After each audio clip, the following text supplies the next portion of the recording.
Ohayo gozaimasu, minasan. Good morning guys. Watashi no iro-iro na yasai o mite kudasai. Kawakara desu.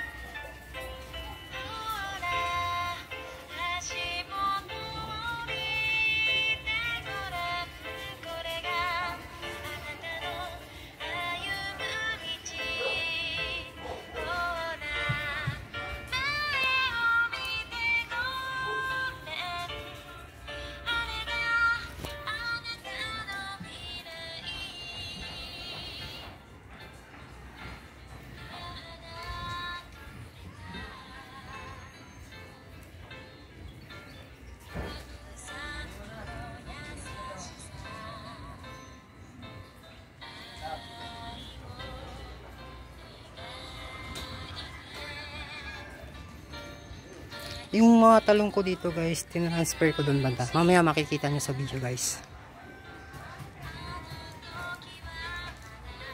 Pagdating ako ng maliit na papaya guys. Tino naman, tataniman ko yan ng mga siling labuyo pa rin guys.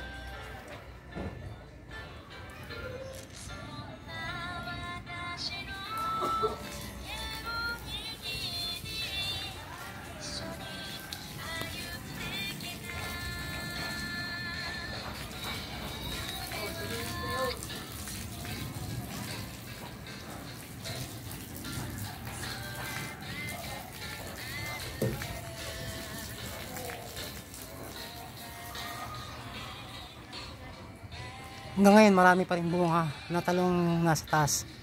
Tanim na ni kuya. Nag-harvest na naman siya kanina guys.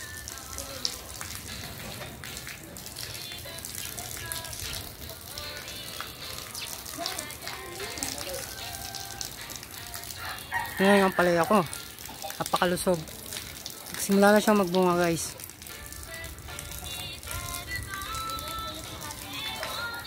Yan yung ginawa ko para hindi makagat ng insekto. Dahil pag nakagat siya, di na siya magtutuloy ang bunga guys.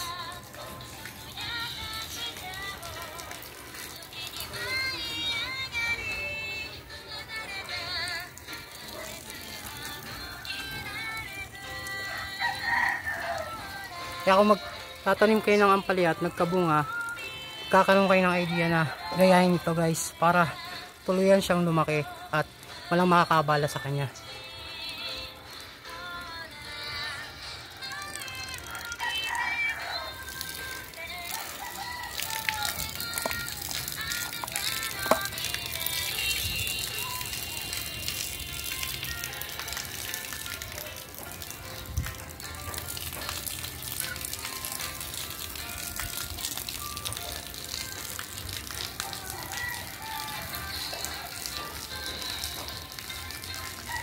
Pantilig ko yan guys.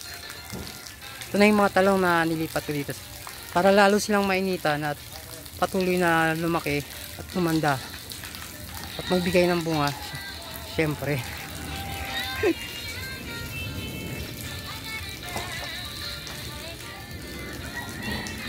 Igabi pa rin ako. Kasabit lang siya, water based naman siya kahit hindi mo siya diligan. Nandyan lang naka-stack yung kanyang tubig. Kaya buhay na buhay siya at malusog guys. Tinanggal ko na lahat ng mga kamatis dahil sa hindi na sila mabubuhay ngayong buwan. Pag start muli ako magtatanim ng kamatis pag pasok ng September. Dahil sa malamig ang panahon at maganda ang kanilang sitwasyon nun pag ganun. Ito na lang ang natitirang kamatis guys. Huling harvest na talaga ito guys. Ilaw pa. Siguro mga 2 araw harvesting ko na to guys.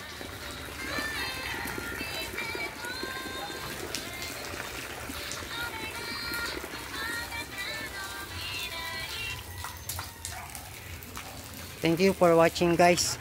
See you on the next video guys. Domo arigatou gozaimasu.